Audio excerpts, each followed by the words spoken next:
CIB news Maharashtra, प्रयत्न आमचा न्याय तुमचा। एक दिवस येईल जेव्हा सर्व सजीव नष्ट होतील आणि काहीही शिल्लक राहणार नाही। याला संपूर्ण विनाशाचा दिवस म्हटलं जात आहे। हे का आणि कसं होईल यावर शास्त्रज्ञ सतत संशोधन करत आहेत। याबाबत त्यांना कॉम्प्युटर सिम्युलेशन तंत्रज्ञानाचा वापर करून धक्कादायक माहिती मिळाली आहे, ज्यात त्यांना पृथ्वीचा अंत कधी आणि कसा होईल हे समजलं आहे। ब्रिस्टल युनिव्हर्सिटीच्या शास्त्रज्ञांनी कॉम्प्युटर सिम्युलेशनद्वारे संशोधन केलं। त्यांचं संशोधन 2023 मध्ये नेचर जिओसायन्समध्ये प्रकाशित झालं। त्यांनी व्हर्च्युअल सिम्युलेशनद्वारे पृथ्वीचे भविष्य पाहण्याचा प्रयत्न केला, ज्यामध्ये ग्लोबल वॉर्मिंगचा समावेश होता। यानंतर दिसलेले परिणाम भयावह होते। शास्त्रज्ञांनी काय पाहिलं? शास्त्रज्ञांच्या म्हणण्यानुसार पृथ्वीवरील मानवासह सर्व सजीव नष्ट होतील। त्यावेळी पृथ्वीचं तापमान 70 अंश सेल्सिअसपर्यंत पोहोचेल। अशा वातावरणात पृथ्वीवर कोणताही प्राणी किंवा मनुष्य जिवंत राहू शकत नाही।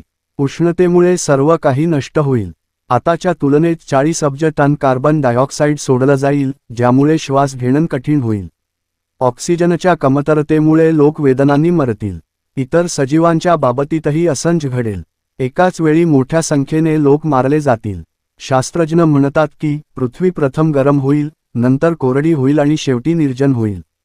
शिवाय ज्वालामुखी जेव्हा उष्णता सहन करू शकत नाहीत तेव्हा उद्रेक होतात आणि असं म्हटलं जातं की पृथ्वीचा बहुतेक भाग ज्वालामुखींनी व्यापलेला आहे। अशा परिस्थितीत पृथ्वी तापत असताना ज्वालामुखीचा उद्रेक होऊन जीवन संपुष्टात येईल। कधी होणार पृथ्वीचा अंत? शास्त्रज्ञांचे म्हणणं आहे की ज्या वेगाने आपण पृथ्वीवरील कार्बनचं प्रमाण वाढवत आहोत, त्यामुळे हे लवकर होण्याची शक्यता आहे। पुढील 250 दशलक्ष म्हणजेच 25 कोटी वर्षांनंतर पृथ्वीवर प्रलय येऊ शकतो आणि सर्व काही नष्ट होईल। डेली मेलच्या रिपोर्टनुसार संशोधन पथकाचे प्रमुख अलेक्झांडर फर्न्सवर्थ यांनी म्हटलं आहे की पृथ्वी कोणत्याही सजीव प्राण्याला राहण्यासाठी योग्य राहणार नाही, कारण ती खूप उष्ण होईल। त्यांनी सांगितलं की सुमारे 66 दशलक्ष वर्षांपूर्वी जगात कार्बन डायऑक्साईडचं प्रमाण आताच्या दुप्पट होतं। त्यामुळे शरीर तापल्याने लोकांचा मृत्यू होतो। फक्त इथं राहण्यायोग्य परिस्थिती। अशीच घटना 66 दशलक्ष वर्षांपूर्वी घडली होती आणि डायनासोर नामशेष झाले होते, असं म्हटलं जातं। पृथ्वीचा इतिहास पाहता असं म्हटलं गेलं की पेंगिया नावाचा शेवटचा खंड 330 दशलक्ष ते 170 दशलक्ष वर्षांपूर्वी अस्तित्वात होता।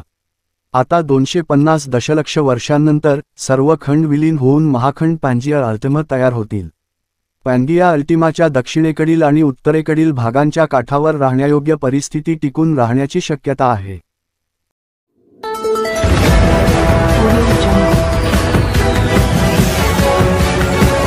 CIB न्यूज महाराष्ट्र, प्रयत्न आमचा न्याय तुमचा।